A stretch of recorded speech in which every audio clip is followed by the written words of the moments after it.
The 7's Football League expanding its reach inside the Philippines and outside the Philippines. We're going all out on the league's upcoming plans with its founder, former national football team star Anton del Rosario, live inside the studio. And Anton will be joining us right now to talk about this, the 7's Football League.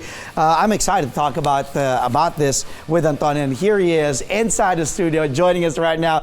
Buddy, thank you, man, for coming in. It's great to see you. Long time. It's awesome to be back here. Thank you so much for having us. Thank you, man. How are you? All right. It's great to see sports there. After a while. I know. I mean, when was the last time you were here? Shoot, must have been pre-pandemic, man. For sure. You know, I think even with Charles at night, right? Yep, yeah, exactly. That was way back. Okay. You know? So it's amazing that you guys have everything back in action. I love it, and I love your energy, man. No, bro.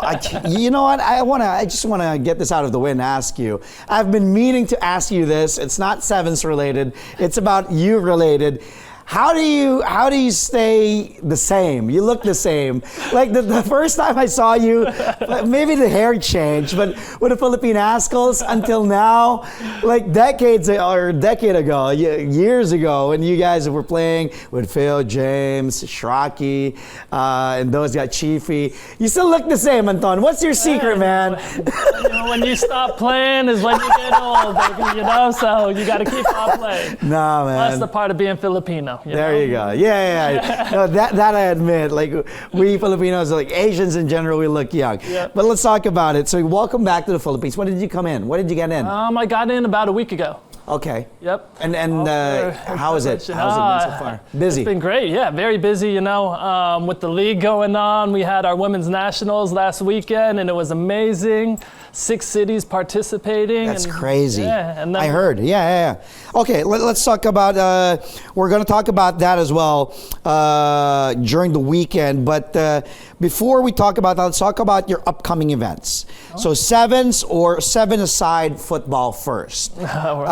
You started this, you founded this. For starters, of course, as the name suggests, it's 7's. It's 7 versus 7 compared to the usual 11 on the pitch, yes, right? That we're all accustomed to. So 7 versus 7. Why did you come up with this? I know you've been asked this numerous times, but again, for a refresher course for our viewers live, why did you come up with this idea that it's a smaller scale?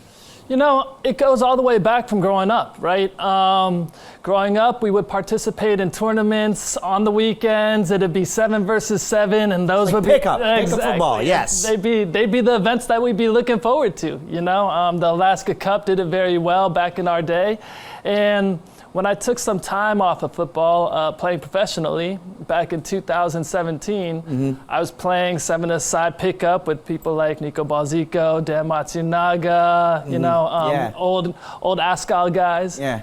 So I said, why not turn this into a league? So 2018, phoned up 8 of my friends and said, hey, put together a team. Let's go. Let's start a league. That's crazy. And from 8 teams, we are now about 9 cities, 350 plus teams, 5,000 plus kids across the country. That's crazy. And the response, obviously, as you said, a lot of kids coming in. How do they respond to that? Like to the you know, the way they play the game? Because like in basketball, there's 5-on-5, but now 3-on-3, 3x3 is picking up. So it's the same thing. Yep. The 7's is really picking up quickly too. So the response of the kids? It's great. You know, I mean, they all love it. You know, we try to focus a lot on the event itself, you know, because the talent is there, the skill is there. We generate the platform, but we want to bring an experience for the kids to want to come back week on week. Yeah. You know? Fast forward now to 2023. So you started at, you said 2017? Yep. And then, is that correct? 2018. 2018, pre-pandemic. Yep. Of course, the pandemic hit, but here you are, you're still going. Fast forward to 2023, man, how the time flies, right? Really fast. Now, you said, how many are participating again? So now we're actually in 10 cities. 10 cities. We've got about over 350 teams that participate. 350 teams? Yeah, our youngest kid is 3 years old. Our oldest player is 49 years old. You know, so 7-a-side really, it fits into a player's pathway. when it comes down to 11-a-side football. And look, we're not here to try and take over 11-a-side football because that will never happen. Yeah. We're here to complement it. Yeah. We're here to be able to say, you players that don't make it, here is another platform for you to be able to showcase your talent. I was about to say too, that's really great, bro, because like 5-on-5, 3x3, same thing, same deal. Like PBA, they're a player. Of course, they want to make it to the 5-on-5, but there are other players who excel in the 3x3 and say, maybe this game is better suited for me because it's faster. It's really different. It depends. But like what you said, pickup football and 7's now. I can't wait really for the time, because now 3-on-3 is part of SEA Games and international tournaments, right? Crazy. Like big and Olympics, and who knows, 7's. Hopefully that happens. My question is, do we as a nation, like the Philippines, do you think we have a better chance of, we're doing well, like the Filipinos make it to the World Cup, right? So where my question is going. Yep. Do you think you see the Philippines eventually, hopefully, having more success with the 7's? Who knows? 100%. Look, 11-a-side football, of course, we're working our way up. Yeah. But it's going to take some time for us to be able to make it to the World Cup. Because that firsthand. You know firsthand how difficult it is. Yep. For the men's team, for the Ascos to make it to the World Cup. Exactly. So here, where 7-a-side football, we're actually probably the most developed Asian country for 7-a-side football, and we're way ahead of the game, So this is where we got to take this advantage and sort of place ourselves at the top of the game, way ahead of the other countries. And this is where we're having our first international tournament this weekend.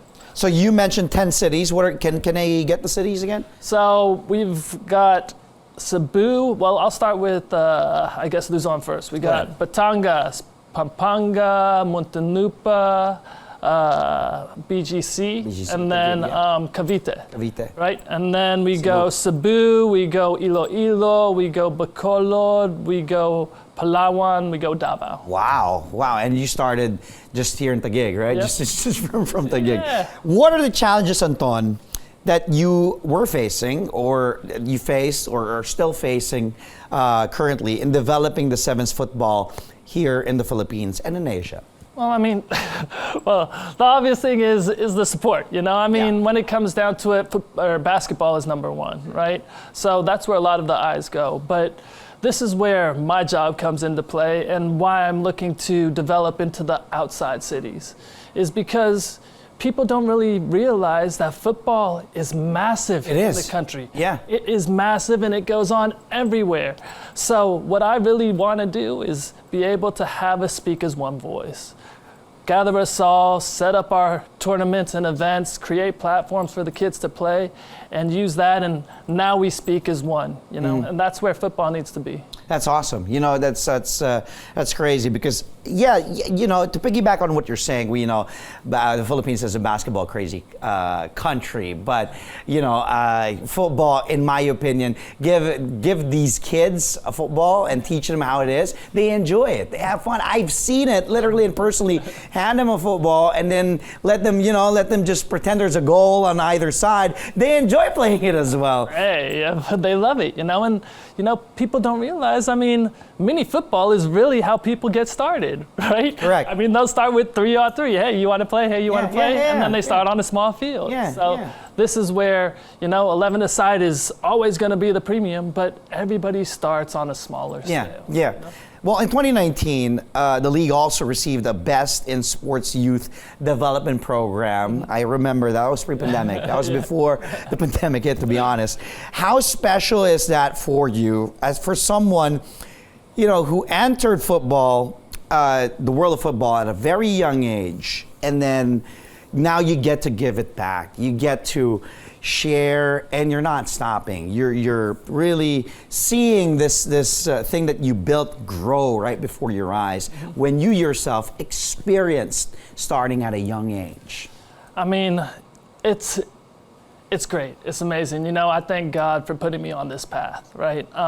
It's an amazing path what I've been able to do here in the Philippines and been able to influence kids. And, I go out there over the weekend and I'm seeing all the smiles on the kids' faces, the celebrations of their goals, and I'm seeing that turn into the next ASCON maybe, And I look at the bigger picture now and it's just like, wow, 3-on-3 basketball was able to turn into a sport. Why not make 7-a-side football a sport? So this is where I've gone out to the other countries. I've gone out recently. I took a trip to Malaysia, Singapore, Thailand to be able to speak to partners there and expand our leagues into these other nations. So very excited about all this. Well, brother, you know what? I'm enjoying this conversation. I hope you are too. Stay where you are. Do you have time? I know you're a busy man now. All day. You're not. I remember. I think you're busier now than when you were a player. It's nonstop. But so, it's a good business. Brother, so please stay where you are. Don't go anywhere. We still have a lot to talk about. Let's take a quick time out here. Our conversation with Anton del Rosario. Of course, Anton and I were talking about the 7's that he created and expanding its reach inside and outside the Philippines, and we have a lot more to talk about here with Anton. Back to the pitch. 7's Football League founder Anton del Rosario still here with us, Mr. Big Time. Brother, I want to ask you this before we talk more about the 7's Football League that launching 2 major tournaments this year. How has this changed your life? Wow, how has it changed my life? Well, family, priority number 1, God, then family, and now it's work, right? I mean, it's crazy. It used to be football, right? I guess it still is football. It is, yes. But, now it's just about how can I make it bigger? How can I make it better? And that's really what's on my mind, I look at this, if we create this sport, then we influence and create jobs for millions of people around the country, around the country, around the world. Yeah, of course. You think about it, players, coaches, physios, it's like creating a whole new industry, right? That's awesome. So, do you miss playing on the pitch? 100%, man.